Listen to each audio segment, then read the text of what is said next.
கவலை இல்லாம colour print பண்ணுங்க, அதுவும் மிக குறைஞ்ச விலையில. Epson eco tank printers. இது வெறும் ஃபேபுலஸ் இல்ல, இது totally printabulous. Kabaddi player sir.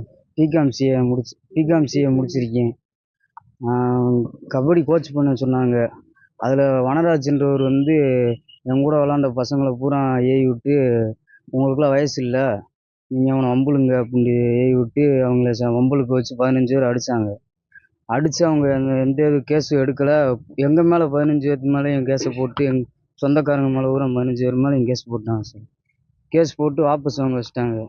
போலீஸ்காரங்க எந்த நடவடிக்கை எடுக்கலை. சேமங்குளம் போலீஸ் ஸ்டேஷனில் அவங்க பூரா மண்ணள்ளி இந்த மாதிரி காசு வாங்கி திருப்பி மறுபடியும் இப்போ நான் 4 மாதமாக அசிங்கப்பட்டு ஊருக்குள்ளேயே வராமல் பாளையத்தில் இருந்தேன், எங்கள் சித்தி ஊரில்.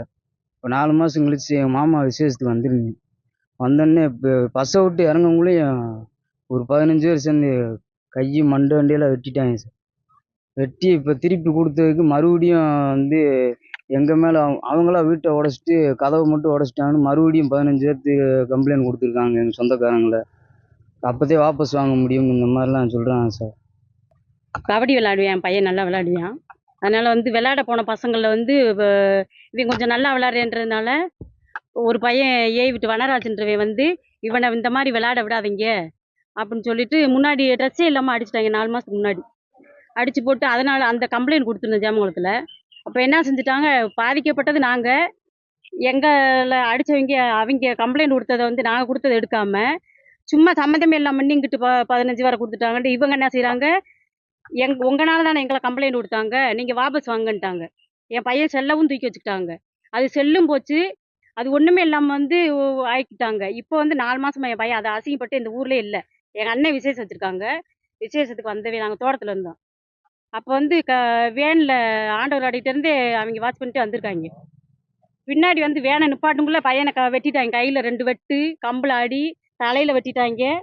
பின்ன பூராமே இங்கே பாருங்கள் எல்லாமே காயமாத்தே இருக்குது. முதுகில் எல்லாம் பூரா கிழிச்சிட்டாங்க, கத்தி வச்சு அந்த கையில் கிழிச்சிருக்காங்க. நாங்கள் வந்து 12 பேரை கம்ப்ளைண்ட் கொடுத்தா வந்து மெயினானவங்க 6 பேரை பிடிக்கவே இல்லை. இன்னும் கண்ணை கஷ்டில் தான் இருக்கியான். அவங்க எல்லாருமே 6 பேருமே வந்து கண்ணை பாதுகாப்பில் தான் வச்சிருக்கான்.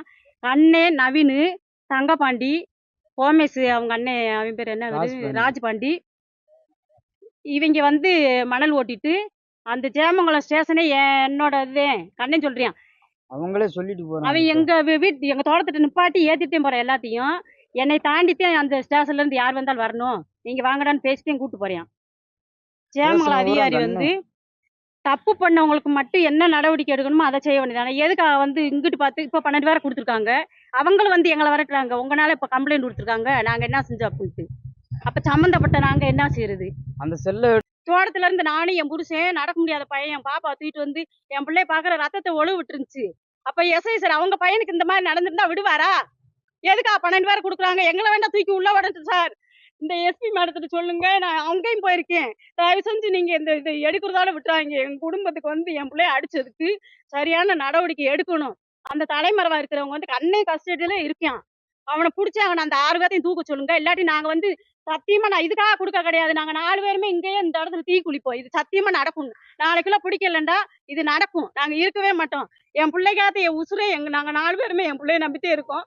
என் பிள்ளையவே இப்படி ஒச்சமாக்கிட்டாங்க, நாங்க வாழணும்ன்ற அவசியமே கிடையாது.